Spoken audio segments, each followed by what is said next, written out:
김민재 임대 계약 초비상 사태 인터밀란 vs 메뉴 역대급 제안, 어떤 상황인지 확인해보세요. 현재 대국에서 땀을 뻘뻘 흘리며 훈련하고 있을 대표팀 선수들일 텐데요. 그중 김민재의 이적 소식이 큰 화제입니다. 김민재는 독일 입성 후 적응 따위 필요 없이 곧바로 뮌헨의 핵심 수비수로 자리 잡았고 언제나 팀 후방을 지켰습니다. 파트너 다이오 우파메카노와 더리우트가 번갈아 쓰러져도 김민재만큼은 든든히 수비진을 이끌었었죠. 오죽했으면 김민재는 시즌 중반까지만 해도 15경기 연속 풀타임을 소화하면서 혹사 논란에 시달릴 정도로 휴식을 줘야 한다는 목소리가 많았었는데요. 심지어 이번 분데스리가 최고의 선수 중 한 명으로 언급될 정도로 활약을 했음에도 최근 연속 벤치행으로 확정되며 국내 팬들에게 큰 충격을 주고 있습니다. 뮌헨 팬들은 수비 라인 세세함이 떨어진다. 다이어보다 정교함 부족한 듯 김민재는 위치 선정도 의문이다. 수비진을 지휘할 만한 카리스마가 없어. 아마 이 자리에서 김민재는 고전할 것이다라며 인종차별적인 발언을 섞어 비아냥거리고 있죠. 독일의 더월드 매거진도 여론에 동의하면서 최근 뮌헨에서 출전 순서가 이상해지고 있다라고 전했습니다. 연속 선발 명단에서 제외. 김민재는 뮌헨에서 베스트 11에 포함되었고 올 시즌 분데스리가 20경기에 출전해 한 골 1어시를 기록 중인데요. 또 패스 성공률은 무려 94, 99%를 기록해 전체 2위를 찍고 있죠. 뮌헨 소속 선수 중에선 김민재 패스 성공률이 가장 높은데 이런 선수를 연속 선발 명단에서 제외한 것은 충격적인 사실일 수밖에 없는데요. 최근 5경기 중 4경기 선발에서 제외되다가 태국전을 치르러 왔으니 김민재의 심적 부담이 상당해 보이죠. 이에 적잖이 당황한 김민재는 독일 매체를 통해서 이런 일을 한 번도 경험해 본 적 없지만 뭔가를 배울 수 있을 것 같다. 내가 경기에 뛰지 않는다고 해서 완전히 궤도에서 벗어났다는 의미는 아니다. 나는 여전히 자신감을 가지고 있다라고 말했습니다. 상황을 긍정적으로 보려는 김민재의 마음은 알겠지만 앞으로도 상황이 밝은 편이 아니라 김민재는 고민이 커질 수밖에 없는 상황인데요. 이에 대해 뮌헨 레전드 수비수였던 클라우스 아우겐탈러는 김민재가 실력 때문에 자리를 빼앗긴 것은 아니다라고 진단했습니다. 레전드의 눈으로 봐도 개인 능력에 문제가 없고 기량도 눈에 띄었다며 극찬을 아끼지 않았는데요. 다만 김민재의 소통과 조직력 측면을 이유로 꼽았죠. 수비력 자체만 본다면 라치오전 마인츠전이 좋았지만 소통의 문제 때문에 밀린 것 같다는 의견이었는데요. 분명한 것은 다이어는 매우 명확하게 플레이하며 말을 많이 하는 모습을 보이며 데리우트와 관계가 긴밀해졌죠. 이런 점에 있어서는 김민재에게 쉽지 않은 일이고 계속해서 나라를 옮겨다니며 선수 생활한 김민재에게 새로운 언어를 다시 배우는 것은 한계가 있었는데요.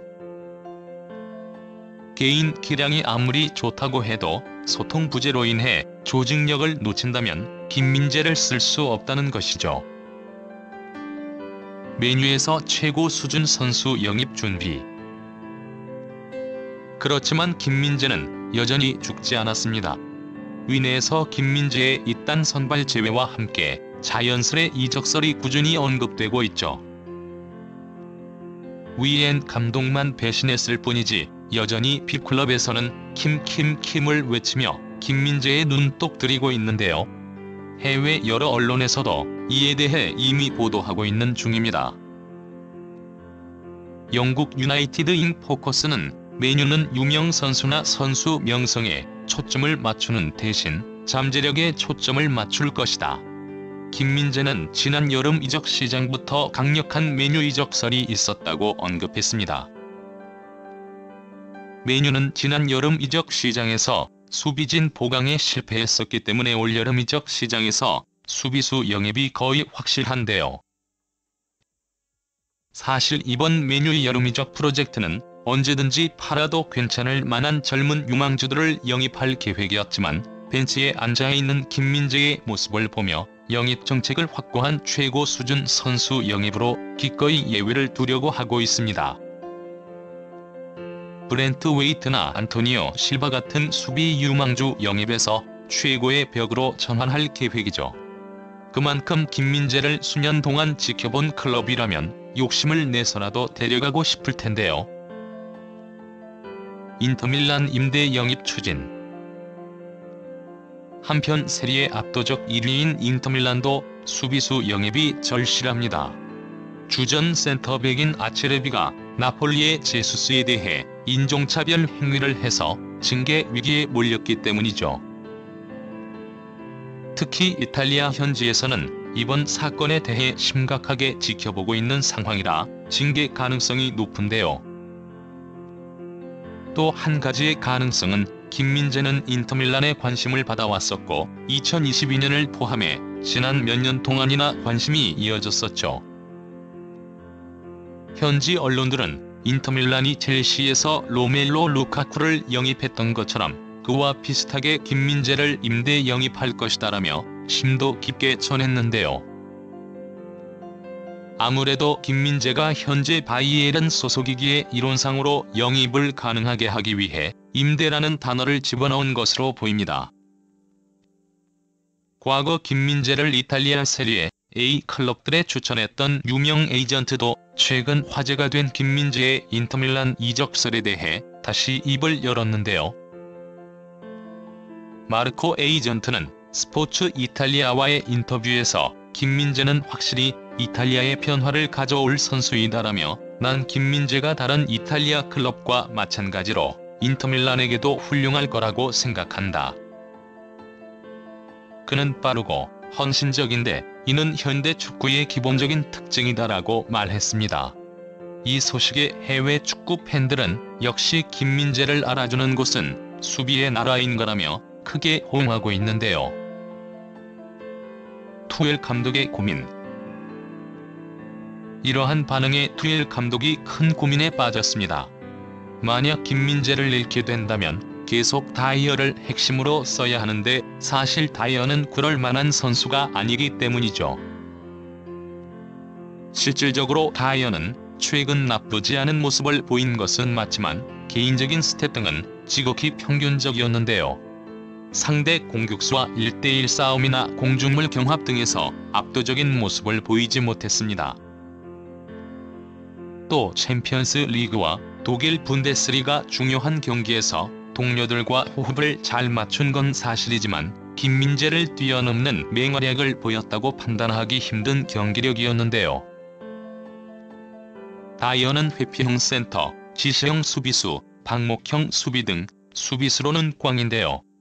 상대가 조금이라도 압박하면 불안한 경기력으로 실수를 연발해 토트넘에서 많은 비판을 받았었죠. 그런데 뮌헨에서는 이런 장면이 많이 나오지 않습니다. 뮌헨이 거의 볼을 소유하며 안정적으로 플레이하기 때문에 라인을 올려서 경기를 풀어나가는 경기가 많은데요. 때문에 다이어의 안 좋은 수비가 좀 가려지고 패스 능력이 부각되면서 오히려 좋은 평가를 받고 있습니다. 현재 다이어가 팀발을 받고 있다고 할 수 있죠.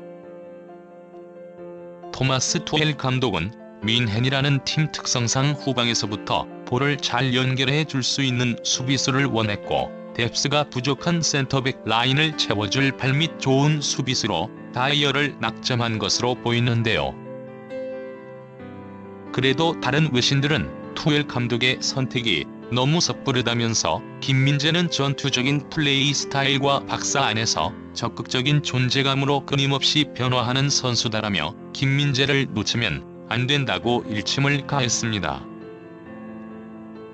뮌헨은 매우 중요한 경기들을 많이 남겨두고 있고 긴장감 넘치는 경기들을 소화해야 하는데요.